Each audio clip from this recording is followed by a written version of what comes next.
ये कहानी एक ऐसी स्कूल टीचर की जो अमीर बनने के लिए अपनी सारी हदें पार कर देती है, क्योंकि उसका सपना है कि वह किसी ऐसे आदमी को अपने जाल में फंसाए जो कि बहुत ज्यादा अमीर हो और उससे शादी करके उसकी भी लाइफ सेट हो जाए। अब ये टीचर आगे क्या क्या करती है ये सब आपको मूवी में आगे पता चलेगा। तो without waste of time let's explain this movie. तो कहानी की शुरुआत में हमें एलिजाबेथ नाम की एक स्कूल टीचर को दिखाया जाता है, जिसका की आज स्कूल में आखिरी दिन होता है, क्योंकि उसने एक अमीर आदमी को फंसा लिया है और उससे उसकी शादी होने वाली है। अब उसके आखिरी दिन में स्कूल वाले उसके लिए एक फेयरवेल पार्टी देते हैं। इसके बाद एलिजा अपने होने वाले हस्बैंड के घर जाती है। अब जैसे ही एलिजा अपने बॉयफ्रेंड के घर पहुंचती है, तभी अचानक उसका बॉयफ्रेंड उससे शादी करने से मना कर देता है। तब एलिजा उससे उसके मना करने की वजह पूछती है, जिस पर उसका बॉयफ्रेंड उससे कहता है कि वह उसकी सच्चाई जान चुका है, कि वह सिर्फ उसके पैसों से प्यार करती है। जिस पर एलिजा उससे कहती है कि ऐसा कुछ भी नहीं है, वह उससे सच्चा प्यार करती है। तब ये सुनकर उसके बॉयफ्रेंड की मॉम उससे कहती है कि अच्छा, तुम मेरे बेटे से इतना ही प्यार करती हो तो चलो तुम इसके बर्थडे की डेट बताओ। जिस पर एलिजा का कोई जवाब नहीं आता, क्योंकि उसे उसके बॉयफ्रेंड का बर्थडे याद ही नहीं था।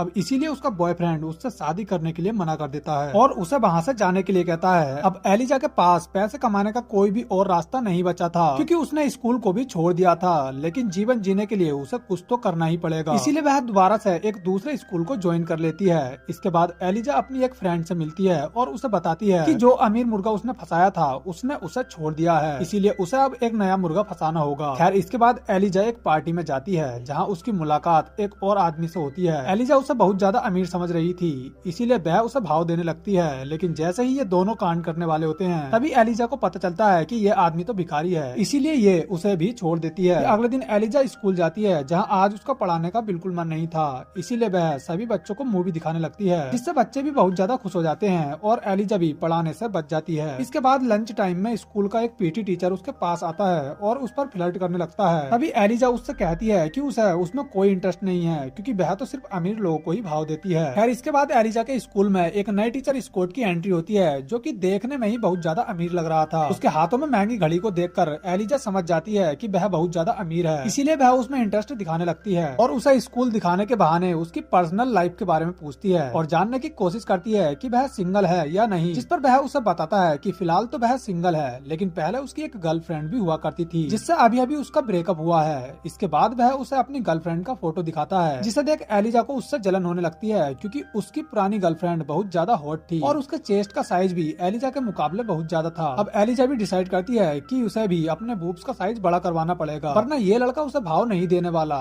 खैर, इसके बाद एलिजा अपने बूब्स का साइज बड़ा कराने के लिए एक डॉक्टर से जाकर मिलती है, जो उसे बताता है कि अगर उसे अपने बूब्स का साइज बड़ा कराना है तो इसके लिए उसे $9,000 खर्च करने होंगे। लेकिन एलिजा के पास इतने पैसे तो नहीं थे, इसीलिए वह इसके लिए अपने सभी रिश्तेदारों से मदद मांगती है, लेकिन कोई भी उसे पैसा देने के लिए राजी नहीं होता और हर जगह से उसे निराशा ही हाथ लगती है। खैर, इसके बाद एलिजा जब स्कूल जाती है, तब एक स्टूडेंट उसके पास आती है और उससे कहती है कि मैम, आज हम सभी बच्चे कार वॉश कराने के लिए जा रहे हैं, क्योंकि हमने पिछली बार भी ऐसा करके स्कूल के लिए $6,000 कमाए थे। अगर आप भी अपनी कार को वॉश कराना चाहती हो तो अपनी कार लेकर वहाँ आ जाना। अब पैसों का नाम सुनते ही एलिजाबेथ को अपने लिए भी पैसे कमाने का आइडिया मिलता है, जिसके बाद वह प्रिंसिपल से अनुमति लेकर उन सभी बच्चों की हेड बनकर उनके साथ कार वॉश करने के लिए जाती है। जिसके बाद सभी बच्चे कार वॉश करने में लग जाते हैं। इसके बाद एलिजाबेथ एक रोमांटिक मूड में कार से बाहर आती है और अपने सेक्सी अंदाज में कार को वॉश करने लगती है। एलिजा का ऐसा रूप देख सभी लोगों का ध्यान एलिजा की तरफ आ जाता है और उसके पास बहुत सारे लोग कार वॉश कराने के लिए आते हैं। अब स्कूल के ही पैसों में से $1,000 एलिजा अपने लिए भी बचा लेती है। तभी उसे ऐसा करते हुए उसी स्कूल की एक टीचर एमी देख लेती है। जिसके बाद वह प्रिंसिपल के पास जाती है और उससे कहती है कि उसे लगता है कि एलिजा ने स्कूल के पैसों में कुछ हेरा फेरी की है। जिस पर प्रिंसिपल उससे कहता है कि उसने इस बार स्कूल को $7,000 इकट्ठा करके दिए हैं, जो कि पहले से बहुत ज्यादा है, क्योंकि पिछली बार सिर्फ 6,000 ही जुड़ पाए थे और पहले एमी ने ही उन बच्चों को लीड किया था, इसीलिए प्रिंसिपल उसकी कोई बात नहीं सुनता। इसके बाद हम एलिजा को देखते हैं, जिसने कि स्कूल के ही पैसों में से अपने लिए $1,000 इकट्ठा कर लिए हैं। इसके बाद वह पेरेंट्स मीटिंग में भी अपने क्लास के बच्चों के मॉम डैड से पैसे ले लेती है और ये कहती है कि वह उनके बच्चों को अच्छे से पढ़ाएगी। खैर, इसके बाद शाम को उसे स्कॉट मिलता है, जो उससे बताता है कि वह आज एक पार्टी में जा रहा है। ये सुनकर एलिजा भी उसके साथ पार्टी में जाती है ताकि वह उस पर लाइन मार सके। अब यहाँ पार्टी में स्कॉट एक गाना गाता है और उसका ध्यान एमी की तरफ होता है, क्योंकि वह एमी को पसंद करता है। एलिजा को लग रहा था कि स्कॉट उसके लिए गा रहा है, लेकिन जैसे ही उसे पता चलता है कि वह एलिजा के लिए नहीं बल्कि एमी के लिए गा रहा है, तो उसे बहुत ज्यादा गुस्सा आता है और उसे लगता है कि वह एमी को इसीलिए पसंद करता है क्योंकि एमी का चेस्ट उसके साइज से बड़ा है। इसलिए वह जल्द से जल्द अपने चेस्ट को बड़ा करना चाहती है, लेकिन उसके पास अभी भी पूरे पैसे नहीं हो पाए थे। तभी उसकी फ्रेंड उसे बताती है कि यदि वह स्कूल की सबसे बेस्ट टीचर बन जाए तब उसे बोनस के रूप में लगभग $5,700 दिए जाएंगे, लेकिन उसके लिए उसे अपनी क्लास के सभी बच्चों को टॉप कराना होगा। और पिछले कई सालों से एमी ही हर साल उस बोनस को जीतती आ रही है। अब एलिजा भी डिसाइड कर लेती है कि इस बार वो ही उन $5,700 को जीत कर रहेगी। इसलिए अगले दिन से ही वह सभी बच्चों को सीरियसली पढ़ाना शुरू कर देती है और उनका टेस्ट भी लेती है, जिसमें सभी बच्चे बहुत कम स्कोर करते हैं क्योंकि एलिजा ने शुरू से ही उनकी पढ़ाई पर ध्यान नहीं दिया था। अब ये देख एलिजा को बहुत ज्यादा गुस्सा आता है क्योंकि अब उनके एग्जाम भी नजदीक आ गए थे और अगर उनके मार्क्स अच्छे नहीं आए तो एलिजा उस बोनस को नहीं जीत पाएगी। तभी उसके दिमाग में एक आइडिया आता है और वह सोचती है कि वह क्वेश्चन पेपर को चुरा लेगी और बच्चों को उन्हीं क्वेश्चन की तैयारी करवाएगी, जिसके बाद वह सीधा स्टेट बोर्ड के मैनेजर के पास जाती है और उसे अपनी मीठी मीठी बातों में फंसा लेती है और उसकी शराब में बेहोशी की दवाई मिला देती है। और जैसे ही मैनेजर बेहोश हो जाता है एलिजा उन क्वेश्चन पेपर को चुरा लेती है और इस तरह एलिजा के स्टूडेंट पूरे स्कूल में टॉप पर आ जाते हैं, जिसके बाद एलिजा को $5,700 का बोनस भी दिया जाता है। लेकिन एमी को एलिजा पर शक होता है क्योंकि वह एलिजा की हरकतों के बारे में जानती है। खैर इसके बाद एलिजा एमी और स्कॉट से भी मिलती है, जहां एमी उससे बताती है कि वो और स्कॉट एक दूसरे को डेट कर रहे हैं और कल वो लोग और स्कूल के बच्चे ट्रिप पर जा रहे हैं। अब ये सुनकर एलिजा को एमी से बहुत ज्यादा जलन होती है क्योंकि असल में एलिजा स्कॉट से शादी करना चाहती थी, लेकिन एमी ने उसकी लाइन काट दी है। फिर अगले दिन हम देखते हैं कि एलिजा एक एप्पल पर खुजली वाला पत्ता लगा देती है, जिसके बाद जब उस एप्पल को एमी खाती है तो उसके चेहरे पर इन्फेक्शन हो जाता है। इसीलिए वह स्कॉट के साथ स्कूल ट्रिप पर नहीं जा पाती और स्कॉट को एमी के बिना ही ट्रिप पर जाना पड़ता है। अब यहाँ एलिजा मौके का फायदा उठाकर स्कॉट को अपनी मीठी मीठी बातों में फंसा लेती है, जिसके बाद हम इन दोनों को एक रूम में देखते हैं जहाँ ये दोनों इंटीमेट हो रहे थे।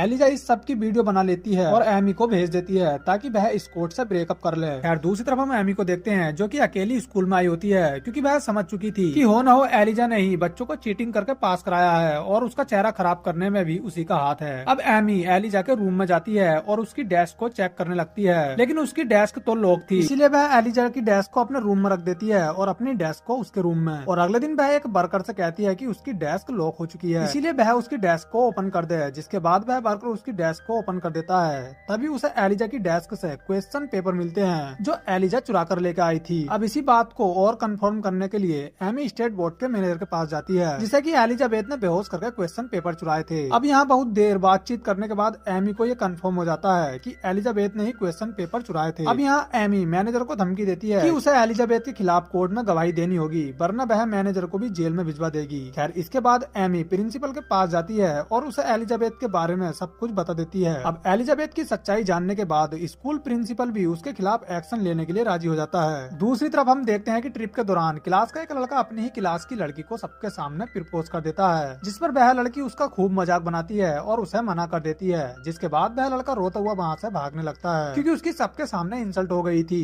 एलिजाबेथ उसे समझाने के लिए उसके पीछे जाती है और उसे समझाती है कि वह इस सब के लिए अभी बहुत ज्यादा छोटा है और जब वह एक सक्सेसफुल इंसान बन जाएगा तो ऐसी हजारों लड़कियां उसके आगे पीछे घूमेंगी। लेकिन यहाँ ये लड़का तो इसीलिए दुखी था क्योंकि अब उसके दोस्त उसका बहुत ज्यादा मजाक बनाने वाले हैं, क्योंकि उसने पहली बार किसी को प्रपोज किया है और उसने भी उसे मना कर दिया है। इसीलिए एलिजाबेथ उसे अपनी ब्रा निकाल कर दे देती है और ट्रिप पर आए सभी लोगों के सामने कहती है कि उस लड़के की भी एक गर्लफ्रेंड है और उसने अभी अभी उसे और उसकी गर्लफ्रेंड को एक साथ इंटीमेट होते हुए देखा है। अब ये सुनकर उस लड़के के दोस्त भी बहुत ज्यादा हैरान हो जाते हैं और उसे खतरों का खिलाड़ी समझने लगते हैं और उसकी तारीफ करने लगते हैं। लेकिन पीटी टीचर उस ब्रा को देखकर नोटिस कर लेता है कि एलिजा ने अभी ब्रा नहीं पहनी है और उसने ही उस बच्चे को अपनी ब्रा दी है। उसने ऐसा इसीलिए किया है ताकि उसके दोस्त उस बच्चे का मजाक न बनाए। अब यहाँ पीटी टीचर इसके लिए एलिजाबेथ की तारीफ करता है और अब एलिजाबेथ भी उसे पसंद करने लगी थी। इसी दौरान हम वहाँ एमी को आते हुए देखते हैं जो कि एलिजाबेथ से कहती है कि अब उसकी सच्चाई सबके सामने आ चुकी है और उसे सजा होने से अब कोई नहीं बचा सका। अब ये सुनकर एलिजाबेथ समझ जाती है कि एमी को क्वेश्चन पेपर वाली बात पता चल चुकी है, इसीलिए वह अब अपनी अगली चाल चलती है और अपने एक दोस्त कॉल को स्टेट बोर्ड के मैनेजर के पास भेजती है, जिसके बाद एलिजाबेथ का दोस्त उसे उस मैनेजर की नंगी फोटो दिखाता है और उसे ब्लैकमेल करता है ताकि वह एलिजाबेथ के खिलाफ गवाही ना दे। ये फोटो एलिजाबेथ ने ही मैनेजर की नशे की हालत में खींची थी। इसके बाद अगले दिन एलिजाबेथ को स्कूल की हाई अथॉरिटी के सामने पेश किया जाता है, जहाँ मैनेजर साफ मना कर देता है कि वह एलिजाबेथ को नहीं जानता और उसने कोई भी क्वेश्चन पेपर नहीं चुराए और इस तरह एलिजाबेथ सबके सामने बेकसूर साबित हो जाती है। लेकिन अब वह एमी से बदला लेना चाहती है, इसीलिए वह कहती है कि उसे पता चला है कि उसके स्कूल में कोई टीचर ड्रग्स का नशा करती है, इसीलिए सभी की डेस्क को चेक किया जाए। वह ऐसा इसीलिए कहती है क्योंकि वह जान चुकी थी कि एलिजाबेथ ने उसकी डेस्क को अपनी डेस्क से चेंज किया है, लेकिन उसकी डेस्क में तो पहले से ही ड्रग्स की गोलियां थी और अब चेक करने से सारा इल्जाम एमी के ऊपर आ जाएगा। और अंत में ऐसा ही होता है। जब पुलिस एमी की डेस्क को चेक करती है, जो कि असल में एलिजा की डेस्क थी, तो उन्हें वहाँ से ड्रग्स की कुछ गोलियां मिलती हैं, जिससे स्कूल की नजर में एमी को ड्रग एडिक्ट मान लिया जाता है और इसीलिए वह उसका ट्रांसफर बहुत दूर एक छोटे से स्कूल में कर देते हैं। फिर एमी के जाने के बाद स्कॉट एलिजा के पास आता है और उसे डेट के लिए पूछता है, लेकिन इस बार एलिजा उसे साफ मना कर देती है, क्योंकि वह समझ चुकी थी कि पीटी टीचर उसे बहुत ज्यादा प्यार करता है और वो ही उसके लिए सही है। इसके बाद वह पीटी टीचर के पास जाती है और उसके प्यार को एक्सेप्ट कर लेती है और अपने चेस्ट की सर्जरी कराने का प्लान भी कैंसिल कर देती है, क्योंकि वह जानती है कि पीटी टीचर उसे उसी रूप में प्यार करता है जैसी वो है। और इसी के साथ इस मूवी का एंड हो जाता है। Thank you for watching guys.